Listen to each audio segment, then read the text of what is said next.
Wow, that's 4 of us running the show. It's pretty lean, eh, for powerful. 21? Hmm. That's the way to start 21. Okay, we're live. I'm just going to admit Peter here and we should be ready to go.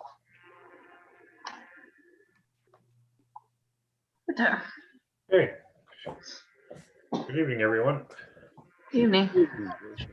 Okay, we'll ask for call the meeting to order. We'll ask for the calling of the roll, please.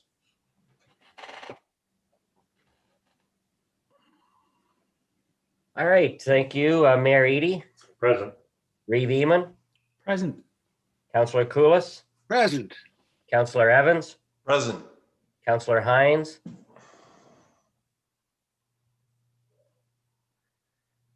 I see you. Present. Sorry, I was Councillor muted. Peterson, and Councillor Sidney. We do have a quorum, Mayor Eady. Okay. A declaration of paternity interest in the general nature thereof. Hearing none. Okay. Thank you. Okay, that the minutes of the regular council meeting held electronically on December 15th, 2020 be adopted as printed. Mover, please. Councillor Evans, second by Councillor Hines. Any questions or comments on the minutes?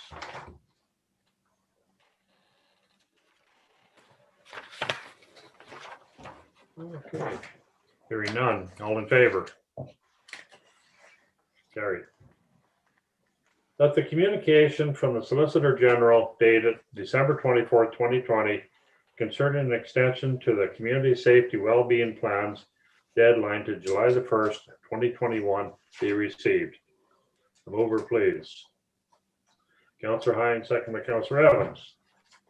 Again, on this, is there any questions or comments? Councillor Hines.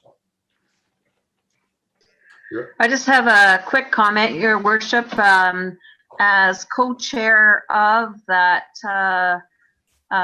group, the advisory group for the Community Safety and Wellbeing Plan, I just thought it might be appropriate time to give you a little update on where we're at. We're very happy that they've extended the date to July 1st, 2021. But we will have no problem, as we see it right now, meeting that date. As you know, we formed in 2019, and in early January of 2020, the group hired under the grant a coordinator, Pat Finnegan. He's a former police officer and is in charge of writing this and kind of leading us through the steps to get to that community safety plan.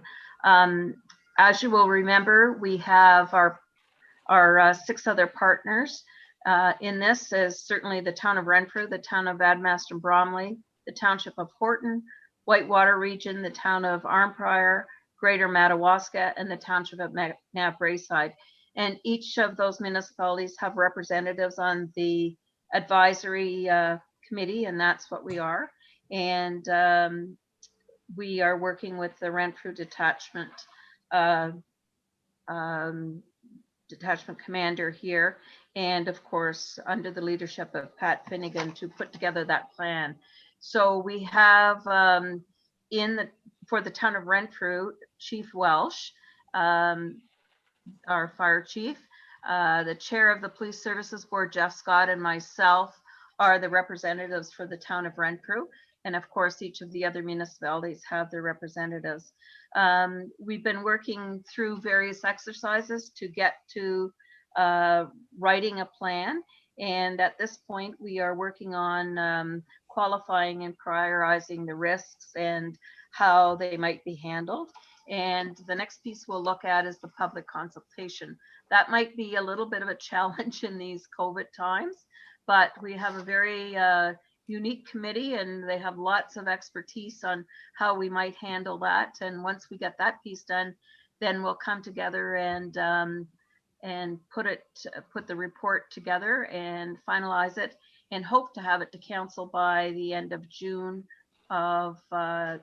by mid-June actually of 2021. So you can look forward to that coming to a council meeting soon.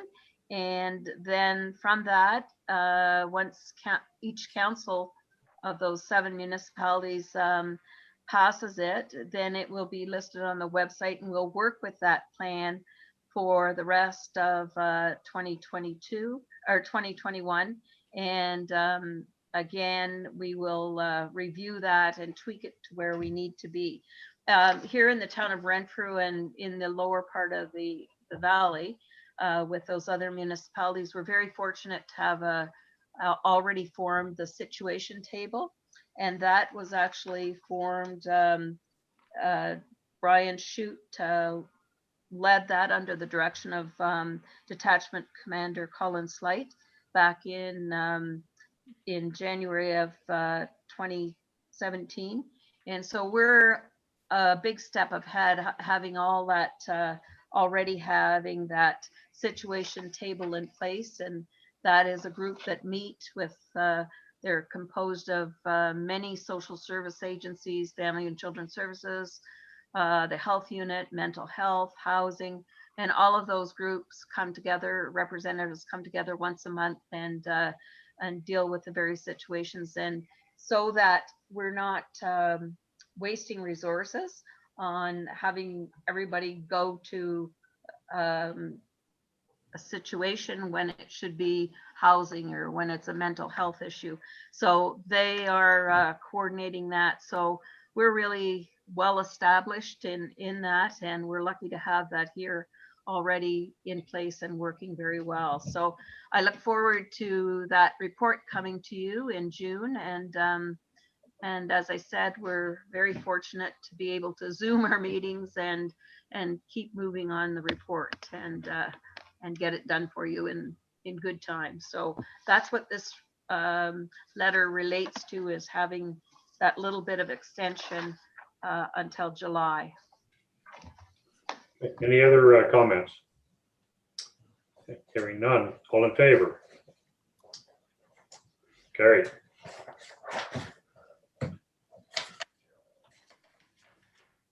Okay, that's a communication from the City of Kitchener dated December the 18th, 2020 concerning cannabis retail in Ontario be received and endorsed. Over, please. Councillor Hines, seconded by Revimo. Any questions or comments on this? Councillor Hines. You're on mute, Councillor Hines. Sorry about that. I know I've expressed this before. We too entered into the agreement with the province to opt in back in January of 2019. And certainly at that time, we're under the understanding that we would have some say, or at least some comments in regard to the establishment of these businesses in our town. And we've seen this before where we haven't been asked. They care less about our opinion. And so I think this is a very important to certainly let the provincial government know that municipalities know their municipalities and should have some type of at least a comment that they entertain when they are allowing these stores to establish. So I'm very much in support of us supporting this. Any other comments? Revimo. Yeah, I think I agree with Councillor Hines. I think it mirrors the concern that most in rural and small town Ontario have with regards to wind turbines and cell towers and infrastructure like that. You know, the province over the last few years has deliberately excluded local comment, or not allowed for the opportunity to provide local content or comment, and that's a cornerstone of land use planning. Whether you agree with the comments you get or not, at the very minimum, it makes you think about them and try and reconcile that with the reality of the neighborhood and the demands of whatever the infrastructure is that's going in. So I think it's a legitimate concern. I don't think small town Ontario wants to have, you know, every third shop on their main street be a pot shop, just as they don't want every third, with due respect, every third storefront to be a tattoo parlor or something like that. So I think, I think one or two or three or several spread across the municipality, but not clustered is a good idea. And I think this, what Kitchener is suggesting, the 500-meter rule, is certainly something for the province to consider. Okay, anything else? Okay, all in favor? Carried. Okay, that the minutes from the Committee of Adjustment meeting held December 10th, 2020 be received. Mover, please. Councillor Evans, second by Councillor Hines. Just a very short report on this. We had one application for a minor variance, and basically it was to reduce the minimum side yard from 3 meters to 2.87. It was recommended by Planner Withers, and it passed quite nicely. There was no objections whatsoever, and that's all there was on that meeting. So is there any other questions or comments? Hearing none, all in favor? Carried. Okay, that the minutes from the Administration, Economic Development, and Tourism Committee meeting held December 3rd, 2020 be received. Over, please. Revimo, seconded by Councillor Toulis. Revimo, I can do it, but do you want to give this report? Sure, I'll give it a whirl. Thank you, Your Worship. I'll take your attention, everyone, onto item 6 on the on page 2, which is the store hours bylaw, which came back to council to withdraw our interest in it and to repeal the bylaw. We had a good discussion. Item number 2 in 6 is a discussion on employee appreciation program, and it'll be left to the HR committee. Accessibility update, as you're aware, we have to be compliant by January 1, 2021, and we're trying to locate the most cost-effective method to meet the requirements. There are a number of things that have to be done to the website and the content on it, and we're working on it.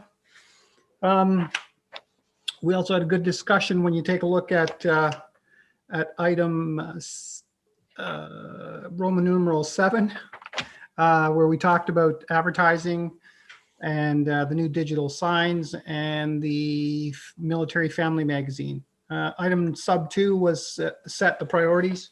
And we had, again, a conversation about engaging and getting information out through social media pages.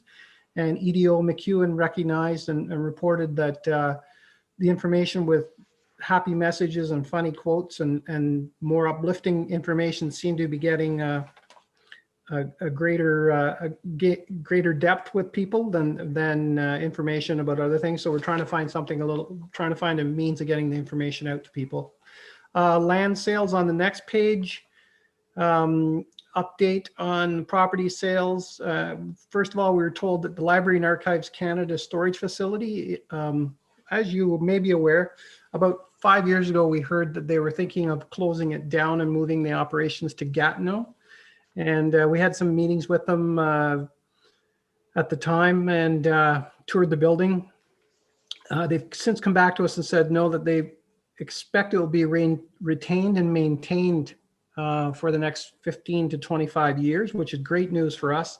And they're going to be modernizing the building over the next 5 years, and they're going to take a look at the real property master plan for the surrounding property. So this is good news, because that was going to be a structure, I believe it's in the neighborhood of about 40,000 square feet, or more than that, actually, 100,000 square feet, that would have been suddenly left vacant, and it could have been something that fell to us at some point. And we were looking around trying to find if there are any ideas, but it's now a moot point. So that's really good news. And then I go to the last page where we talk about surplus property inventory. And again, last council meeting, we had a brief conversation about it. So there is a report coming forward in the next little while from the clerk and the EDO, and they're putting together a process for selling, optimizing the values, using some appraisals. So there's going to be 3 levels of on the list. It'll be the easy ones. It'll be other ones that need some work, and then some that might have some difficulty or some hindrances to sale. So you'll see that coming early in the new year. Respectfully submitted by myself and the committee. Any comments? Councillor Hines. Just a question in regard to the surplus property inventory. And I think this was on one of your previous minutes earlier in the year, last year. And I had asked the question at the time, would be privy to a list of those properties so that we at least have an opportunity to know the properties that you're looking at selling and be able to comment on municipal uses for them, or yes, it's time to move on with that property. Yes, that'll be part of the, if I might, your worship, that'll be part of the process. Will be the properties will come back to council. Some of them and likely most of them will have to be declared surplus to municipal needs. So there is a bit of a research going on with the folks upstairs at development to make sure that there's no infrastructure in there, to make sure there's no plans to put infrastructure through some of them to get to adjoining properties or behind. So that's what's taking some of the time in compiling a list to make sure that it makes sense today, and it's not going to impinge negatively on municipal operations in the future. Yeah, it would just make sense to see that before you go through all of that work on having them appraised, et cetera, to hear council's comments on it would be my opinion. Thank you. We heard you, and we agreed to it to make sure we could compile a list, recognizing that they have value, and we'll have, council will have to weigh that off. But there will be some recommendations coming forward. There will be a list. It won't suddenly appear in the paper, and we do likely intend to go out to market and find a source to market the agreed upon lots. Okay. Any other questions or comments? Hearing none, all in favor? Carried. Okay, that the minutes from the Finance Committee meeting held December 23rd, 2020 be received. Mover, please. Councillor Cool, second by Councillor Evans. Okay, I chaired that meeting, and we had a presentation from the library board from Jane Donnelly. And basically, they're looking at doing some work to the library, and asked the town if we would upfront some money. And I believe they said it would all be paid back at one time or another. And so Treasurer Riley is going to prepare a report for council consideration at a later date. And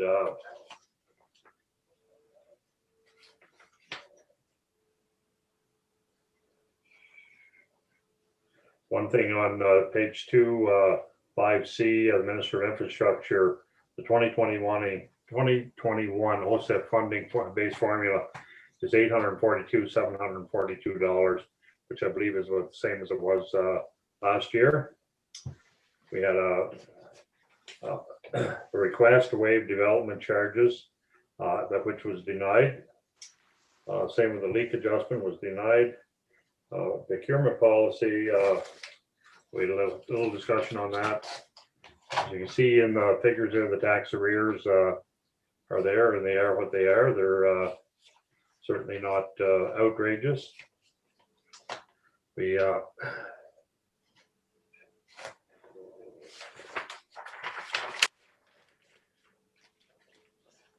reviewed the Innovation Center financial statements, and we talked about the Renfrew Hydro promissory note. And one of the options was to phase it in to reduce the interest rate over basically a 3-year period. And again, Treasurer Riley is going to calculate the impact and on the taxation and get back to us. That's about it. Any consequences, unless there's any questions. Councillor Hines. You're on mute, Councillor Hines. And I can't get used You to got that. one more. You got one more free one. Okay, sorry about that. I lost my train of thought here. In regard to the presentation made by the chair, Jane Donnelly, and the chief librarian, Ms. Thompson, it was an excellent presentation, and it's nice to see that as part of their 100th anniversary celebration that they want to embrace the program center, which is attached to the library, and maybe do some very exciting things with that building. And I think that we have been a long time looking for someone to take that on and either do something with that building or suggest that we do something with it. But I think some of their ideas are just excellent. And they are a big part of this community in this time of COVID. They continue to try and ensure that people are still able to read books and getting books to them. And I think they've been very innovative. So I really applaud that library board for their innovative ideas, and I look forward to working with them on this. Any other questions or comments? Revimo. Yes, thank you. It was quite refreshing. First of all, that they want to refurbish that building, and then secondly that they took this approach, because I think,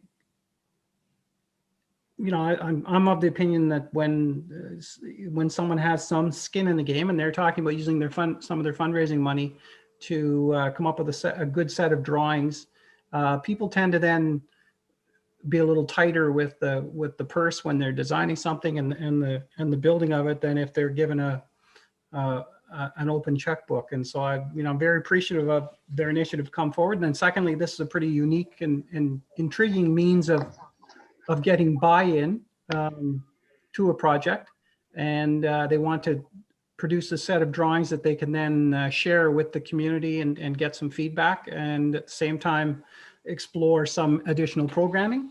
I think we're all aware that libraries are no longer just places for musty books.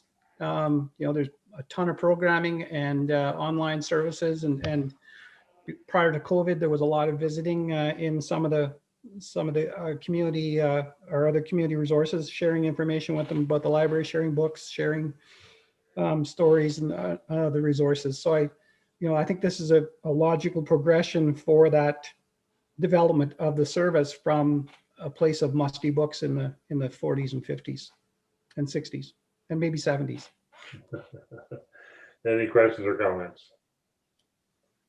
Just in closing on that, I thought it was a very good presentation as well, and it is nice to see somebody moving ahead. Is that a part of the building's in bad shape, and so it needs something to happen to it. Anyway, so thank you to the library board for bringing that ahead. All in favor?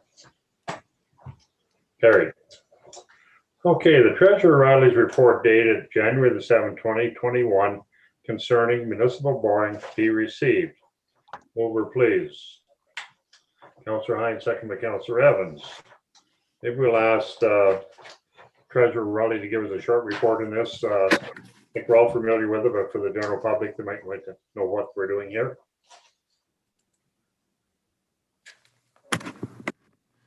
Thank you, Your Worship. I guess for the general public's information, the municipality has to pass an annual bylaw in accordance with Section 407 of the Municipal Act to authorize borrowing. And this is typically the first bylaw of the year. The borrowing is based on, or the formula within the Municipal Act is that a municipality can borrow up to 50% of its estimated revenue for the year in the first 9 months and 25% of its estimated revenue in the final 3 months. The reason being is that when we issue tax bills, typically in January, the due dates are March and May. And when the second bill goes out in late June, early July, the due dates are August and October. So our cash flow isn't even month over month. So there have been situations where you could find yourself short on cash. And if we didn't have a short-term borrowing bylaw in place, then we'd have to call an emergency council meeting to authorize borrowing. Based on the formula in the Municipal Act, the town has estimated revenue ahead in 2020 of $27 million. So in theory, we could borrow $13.5 million and still be in accordance with the Municipal Act. We do, however, have a line of credit established with BMO, our local bank. And we have what they refer to as an operating demand loan facility of $3 million, which has been more than sufficient. In fact, I note towards the end of the report that we haven't been tapped into this, into the short-term borrowing since April 2011. And that was just when we were completing the water pollution control plant construction. So we don't really, we haven't used this in almost 10 years now, but it's a safeguard in place that if something did happen, that if we had some, we've got some fairly substantial capital projects on the books again in 2021, we could run into some cash flow crunch. So this just ensures that if we do ever hit that situation, that we do have the borrowing already arranged, and then it's a seamless transition to borrow those on short-term draws and repay as taxes are collected. I did note in here that the other thing is it's in the discussion on the second paragraph is that the town is the tax collector, not just for the town's share of the taxes, but also the schools and county. So those taxes, for example, in the year 2020, amounted to just under $15 million, 9 million of which is the towns, and the other 6 million goes to the schools and the county. We are responsible for collecting. We remit on a quarterly basis to the school boards and the county based on the taxes that are levied, not the taxes that are collected. So anything that's outstanding, and if you refer back to the finance minutes that were just reviewed, in there was a chart that showed as of just before Christmas on December 19th, we had tax arrears of almost $600,000. So we've already remitted to the county and to the school board their share of those taxes, but haven't collected yet. So this is another situation where we could get into a cash flow crunch, but very based on the size of our reserves, we've not had to tap into it, as I said, for 10 years. However, it is a standard bylaw that we do bring forward each year at this time. Any other questions or comments? Hearing none, all in favor? Carried. Okay, the bylaw 1-2021 being the bylaw to authorize the borrowing of money to meet current and capital expenditures for the year 2021. You read it first time and deemed to have been read a second time. Mover, please. Councillor Hines, second by Councillor Evans. Again, any questions or comments? Hearing none, all in favor? Carried. The bylaw 1-2021 being a bylaw to authorize the borrowing of money to meet current and capital expenditures for the year 2021, you read a third time and be passed. Mover, please. Councillor Evans, seconded by Councillor Koulis. Again, any questions? None. All in favor? Carried. The Treasurer Riley's report dated January the 7th, 2021, concerning the interim tax levy be received. Over, please. Councillor Evans, second by Reeve Emo. Again, we'll call on Treasurer Riley to give us a short report. Thank you once again, Mayor Eadie. This goes pretty much hand in hand with the report that I just did. The first cash flow source of revenue we have, if you will, for the current year, it will be the interim tax levy.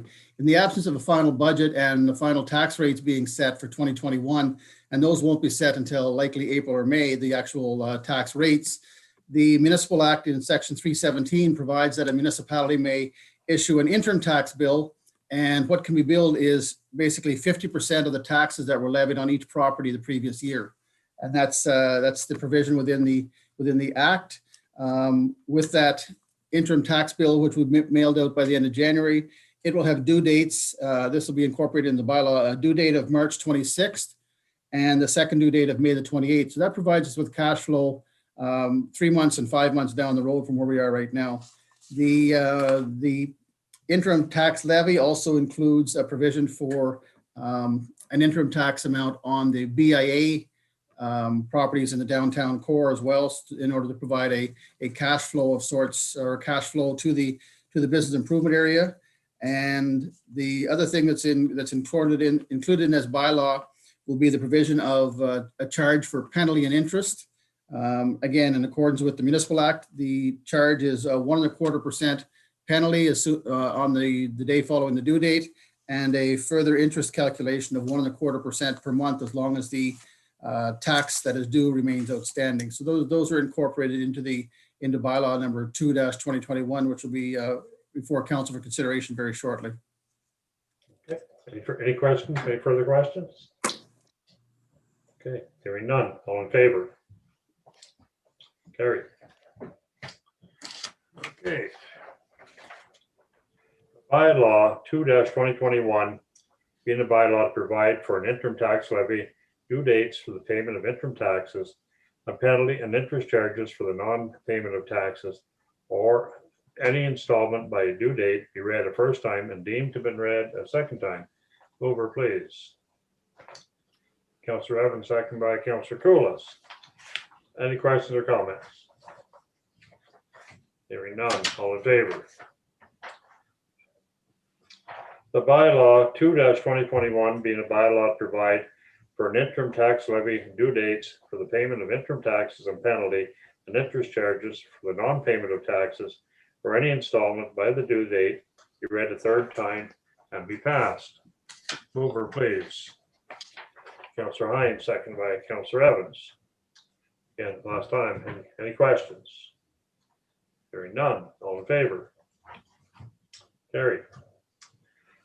Okay, that the minutes from the Fire and Emergency Management Committee meeting held November the 17th, 2020 be received. Mover, please. Councillor Hines, second by Councillor Cooless. Turn over to Councillor Hines for the report. I am unmuted. We reviewed the minutes, which have already been at council for October the 20th. And this was our meeting for November the 17th. And as you will remember, we are alleviated on having a emergency management exercise this year because of COVID. I think that the senior managers and certainly the emergency team have been through a lot in regard to looking after our safety in the municipality for with COVID in place, with COVID happening, and putting many measures in place to look after that. So we were alleviated from doing that type of risk assessment and special exercise. You've already seen before you the alarm bylaw that was at council on December 15th, as was the key lock box program. And that was really what we had discussed and already formalized a report and brought it forth to council.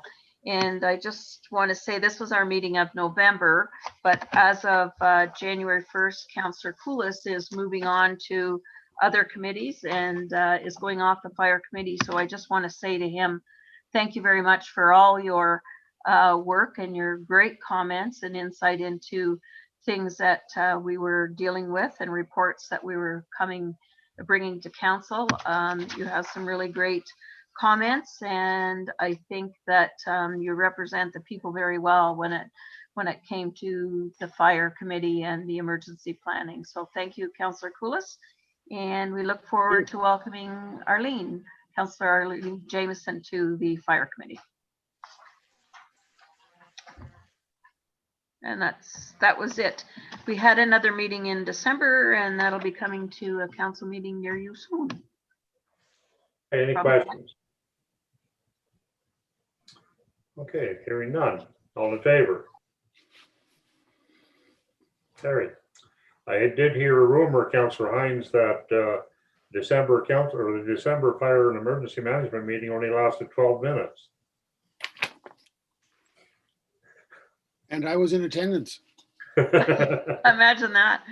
We didn't have a lot to discuss. We have a fairly big agenda for this next meeting, but we're trying to keep up with your meeting, your committee of adjustment meetings. Sorry about that. Anyway, about the minutes of the Development Works Department Committee meeting held the December 8th, 2020 be received. Mover, please. Councillor Cooless, seconded by Councillor Evans. Turn over to Councillor Cooless for his report. Thank you, Your Worship. I would like to say this was 14 minutes long, but it wasn't. And here are the Coles Notes version of it. We did have a letter received by a concerned citizen concerning their snow removal, or our snow removal practices in James Crescent. We are in the process of reviewing the manner in which we move snow in that particular crescent. And we have been in response to this resident concerning that. It is on our radar, and we fortunately or unfortunately have not had a lot of snow to move so far. That's been good for the budget, but we haven't been able to deal with these kind of things yet. I'm sure that's coming. Building report for this meeting in December. To date, to that date, the estimates have far surpassed what we had thought we were going to receive. Building permits for the Lapine development have not been finalized yet, or hadn't been at that time. Staff are still waiting on the final submission from the engineers and planning department. It is believed that the permit will come in January. I believe, as a codicil to this, I believe it has been received now. There was inquiry was made regarding the collection of the lot fees, lot development fees. Again, we are in the process of dealing with that. Capital projects, Stewart Streets, construction. At this time, when this report was done in this meeting, they were roughly 28 feet across the street, underneath the street. They are today done with that. They have finished and have closed off construction at that point for the winter. The pits are closed and they will be back in construction mode come probably late March, early April, when things start to thaw out. Sidewalk deficiencies downtown. There has been some discussion between the contractor, that's BEI, and the town concerning who is responsible for the deficiencies in those sidewalks. We have released the balance of payment to the contractor, but they are still not taking responsibility for what they consider to be not their problem and not their fault. They haven't, in fact, taken any legal action against the town, but they're still in discussions with, I guess, with their legal people, and to see whether there isn't an avenue for them to recover some of the costs, which we highly doubt. We do have a problem has arose in front of Wallace Jewelers on Raglan Street with regards to drainage. They are receiving, or they were receiving, a very large amount of runoff in their basement. It was, to put it mildly, it was like somebody had turned a garden hose on through the wall of their foundation when it would rain this last fall. It's been determined that there's, with the help of the television cameras underneath through the drainage pipes, that there is a blockage there. We are sort of the impression that there was something not quite connected right there during construction. We are still in the process of evaluating that situation. We access that from a point in front of the corner of Renfrew Avenue and Raglan Street, in front of the Councillor Evans' business, and then go up underground from there past the post office to detect, and as well as coming down from the upper end of Raglan Street.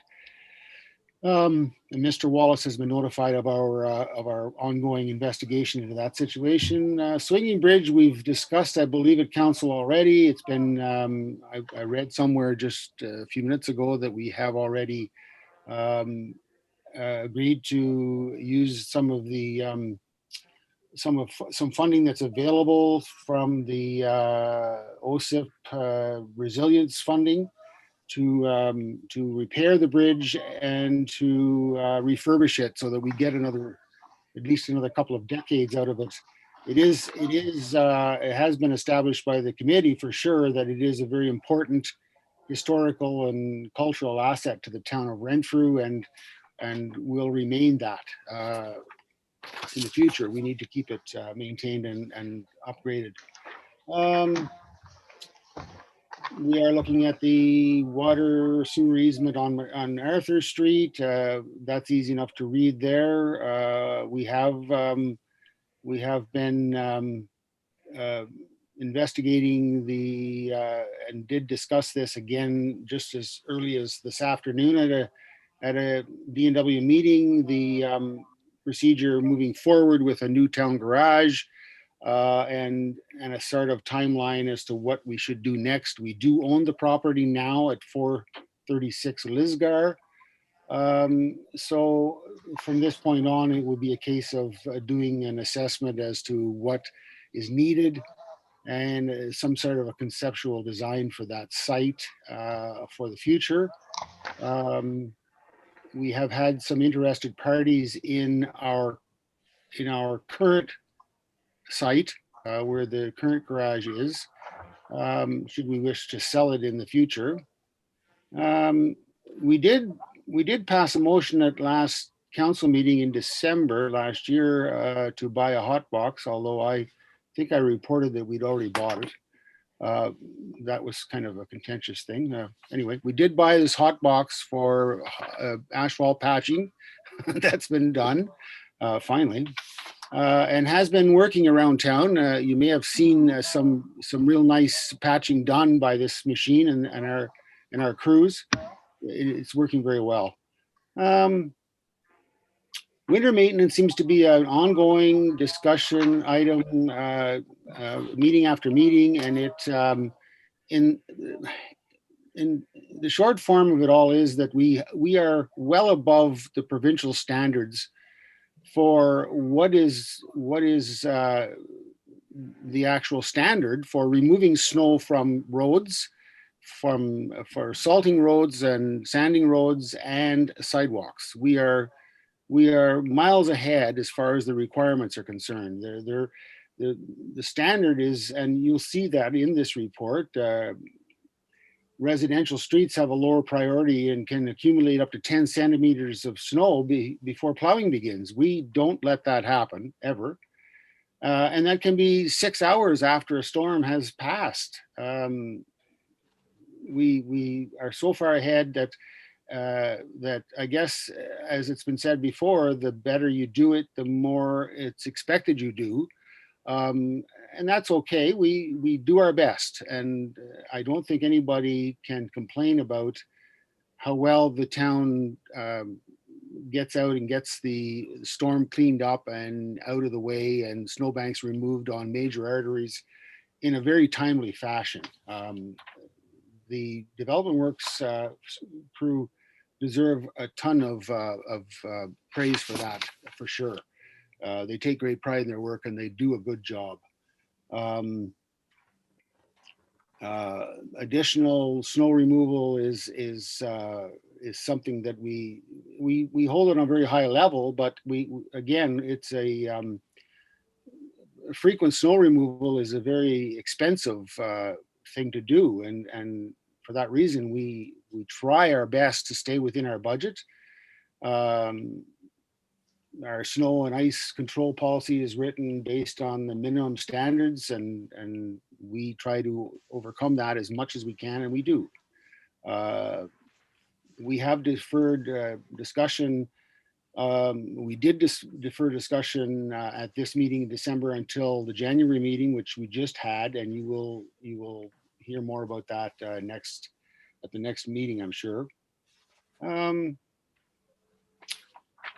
We've had discussions with the county concerning some of their involvement with regards to snow removal on sidewalks along county controlled roads such as Bruce Street and those sort of places. There was an amendment done to the site plan for the Lapine development, which basically was a very very small thing and went through very quickly with the with regards to that. And we agreed on our new meeting schedules for 21. And that's about it, unless there's any questions. Any questions, council? Hearing none, just like to make a comment on the hot box too, that I've seen a number of different patches around where I live here, and I'm really watching them closely because you remember, before we had this hot box, you could put a patch in today and by tomorrow it would pop back out. Mm. So hopefully this is going to really, really help that situation, because it's potholes are really, really annoying. We're no different than any other town. We're going to have them, but if we can deal with them in a better way, that's all for the good. Mhm. Anyways, everybody, all in favor? Carried, thank you. Okay, that the minutes of the Waste Management Committee meeting held December 7th, 2020 be received. Mover, please. Revimo, second by Councillor Evans. Turn it over to Revimo for the report.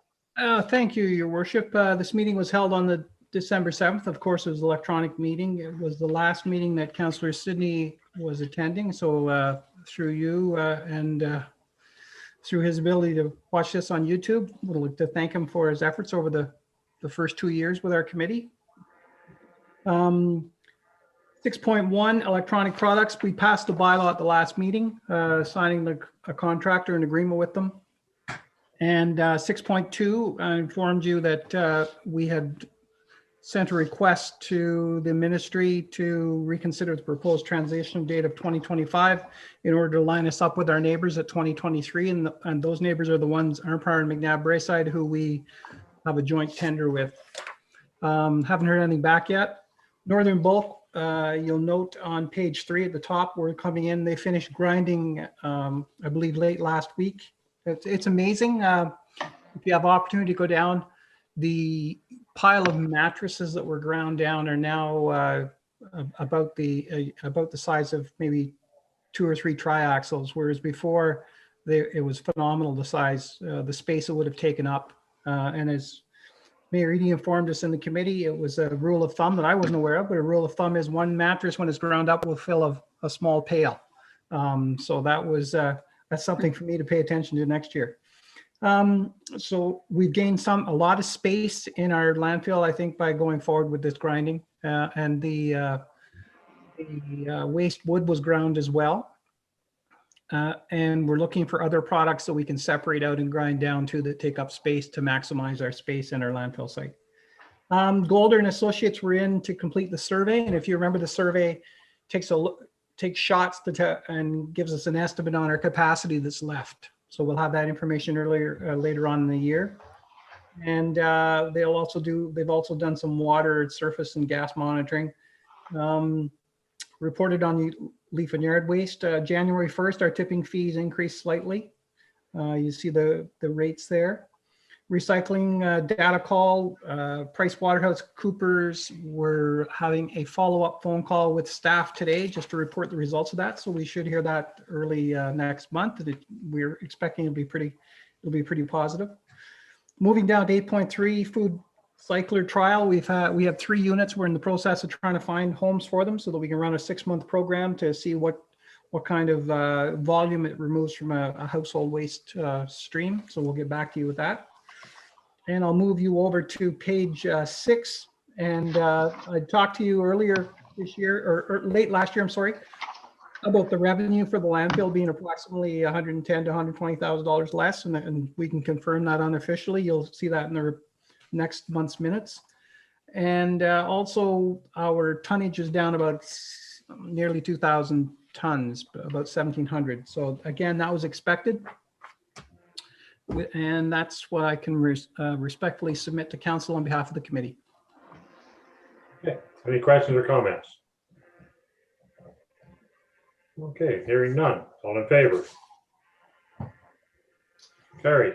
And if I might, welcome to Councillor Evans. We're looking forward to his contribution to the committee. And I was very impressed with the fact he asked for a private meeting with staff to discuss the financials. So that's good. Thanks, Peter. Sure, he's going to be able to cut our budget by, I won't say how much. I'm hoping he increases revenue. Okay. The Brentford Town Council endorsed the annual health and safety policy. Over, please. Councillor Hines, second to Councillor Evans. Any questions or comments on this?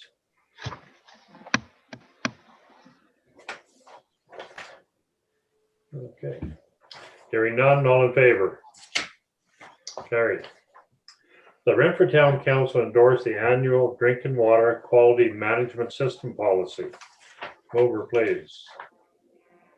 Councillor Evans, second by Councillor Colas. Again, any questions or comments on this?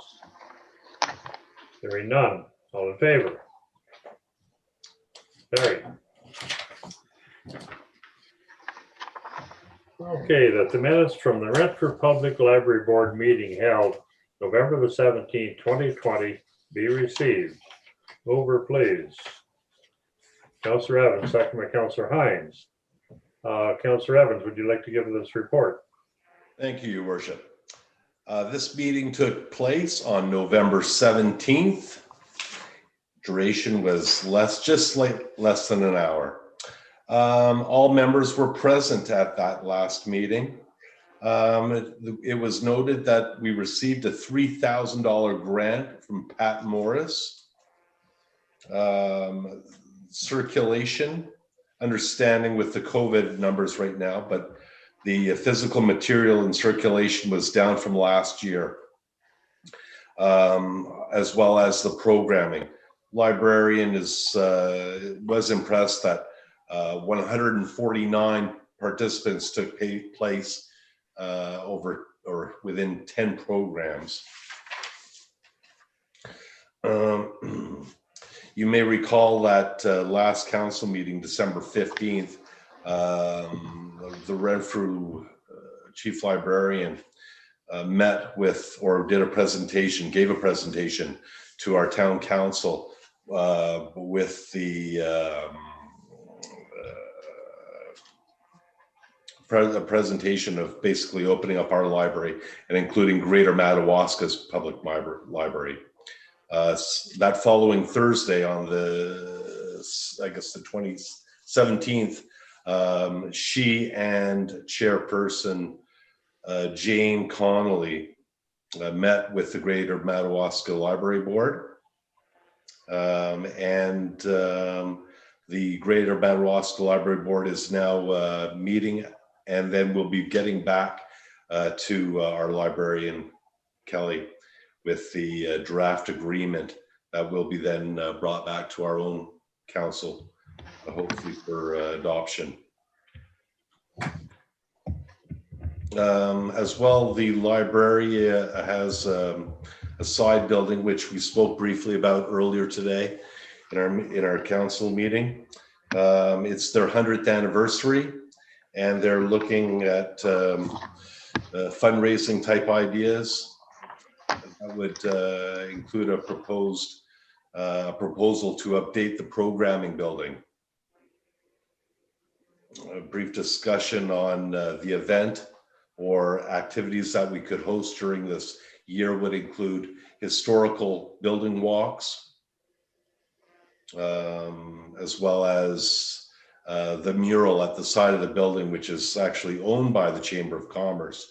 But we're thinking that, or the library board have thoughts that if the mural could be replaced with a potential architectural drawings of the future building, it might aid in their fundraising activities.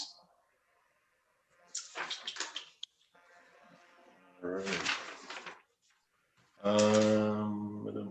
The board also recognized that getting the drawings together or completed is a huge first step.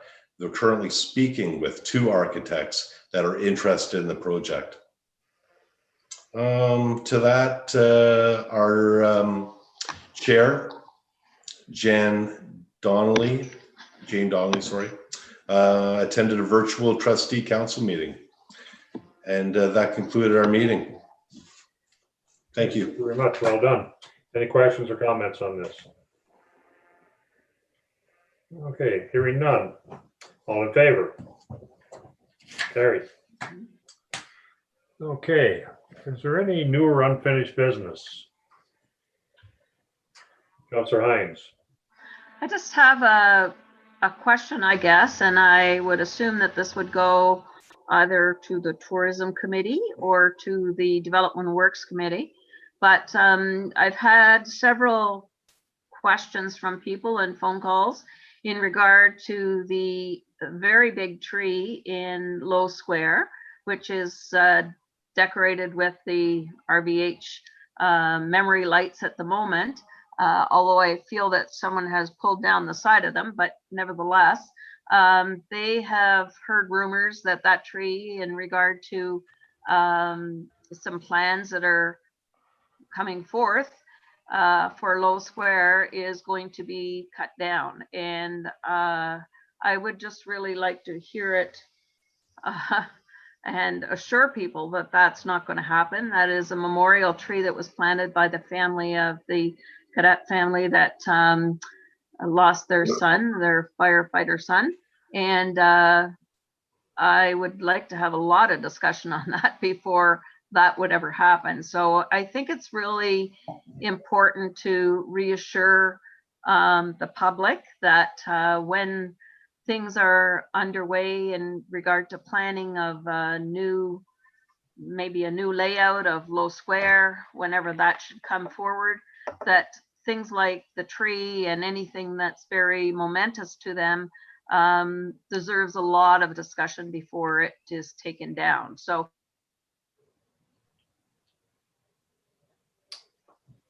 Okay, I think Councillor Hines has got frozen on us. Is there any comments from anybody on this particular subject? Revimo. Yeah, I've attended all economic and admin meetings, and we've never had a conversation about it. okay. Councillor Kulis. I can also say that there's never been any discussion at Development Works about that tree. I know the one you speak of, the one that's got that's half lit tonight.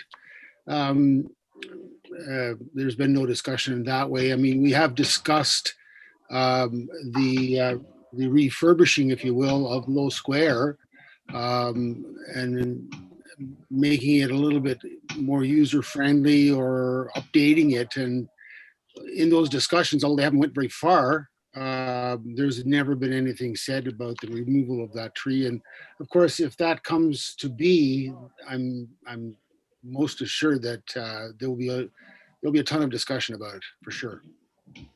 Okay, thank you, because that I don't know that when we planted that tree, it was probably maybe 5 feet high, if that high, and it's grown into quite a lovely tree and is very momentous to the space. And we certainly get lots of comments on it, whether it's lit or not, of how beautiful it is in Low Square. So as I said, it just takes one person who is on municipal staff to say something or to assume that and say it in the wrong place, and then people assume that that's exactly what's happening. So I just put that out there. If there is something going on with Low Square, I would be assured that from you two that all of those discussions would be coming before council. Absolutely. Any other new or unfinished business? Yeah, just to be practical, you can't cut down a tree without money. It would have to be approved. So that's all I can tell you. So it would have to come to some committee. I heard it was finance I was talking about it. Yeah. Just One item, I left at last meeting. I have one item I'd like to discuss, just briefly, just to inform you. Tomorrow morning, we're having, I think it'd be number 46 municipal control meeting based on COVID updates, etc. And so I'd maybe ask council to pay particular attention to the minutes coming from this one. Now that the Premier has declared an emergency in Ontario, At this particular minute, I can't tell you what the effects are going to be. We may have more information for tomorrow morning, when we may not. Of course, as you well know, we take direction from basically from Renfrew County Health Unit and the province, of course. So anyway, it's just to let you know, we are having a meeting tomorrow morning, and whatever, and you're certainly welcome to comment at any time on the minutes and whatever, if you have any suggestions, for sure. But so that'll be, like I say, tomorrow morning. That's meeting number 46. And it's, I remember we had the first one on March 13th in 2020. And this just seems like we're starting all over again. Just doesn't seem like we've got any place. But anyway, we have to live through it. So thank you very much for everybody's efforts on this. Is there any other new or unfinished business? Councillor Hines. Just one other thing. Let's see, am I muted? One other thing, I did forget to welcome Revimo to the fire committee, and certainly thank Councillor Sidney for his contributions there.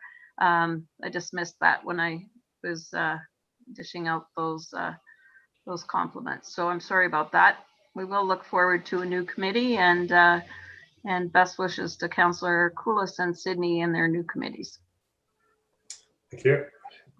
Okay. Anything else? Revimo. Yeah, I think I'm hopeful that you saw the news announcement today that Warden Robinson is now the chair of the Eastern Ontario Wardens Caucus, which is, a lot of work, but it's a very interesting position, having occupied it at one point myself. It's good for our community to have her name and face and known to the province and to the various ministries. So I'm very enthusiastic about that. I should also note that I've been elected vice chair of the health unit last week. So that's a year-long commitment. So I'll try and get you more information a little quicker, as quickly as I can. And I'm hopeful that the health unit will mature its organization, and we, you may see us soon on YouTube or somewhere like that in the next little while, hopefully, to open up the meetings to the public. They are open to the public, but we've never had, in my 8 years, we've never had anybody attend. So I'm hopeful that we can enter into the next 10 years with greater enthusiasm from the public and attendance. So we'll see what we can do about that. And there's some other things we'd like to do. So stay tuned. I think you'll see a sea of change as soon as we get through COVID. Okay, thank you. Maybe on behalf of our council in town, you could congratulate Warden Robinson for us. It's a pretty full position when you get into that, that's for sure. Anyway, anything else? Okay. Thank you very much, council. The bylaw 3-2021 being a bylaw to confirm the proceedings, the Council of Corporation of Town Renfrew meeting held January the 12th, 2021, be read a first time, deemed to have been read a second time. Over, please. Councillor Cool, second by Councillor Evans. All in favor? Carried. The bylaw 3-2021 being a bylaw to confirm the proceedings, the Council of Corporation of Town Renfrew meeting held January 12, 2021, be read a third time and be passed. Mover, please. Councillor Evans, second by Councillor Hines. All in favor? Carried. You now adjourn. It is 8:04. Oh.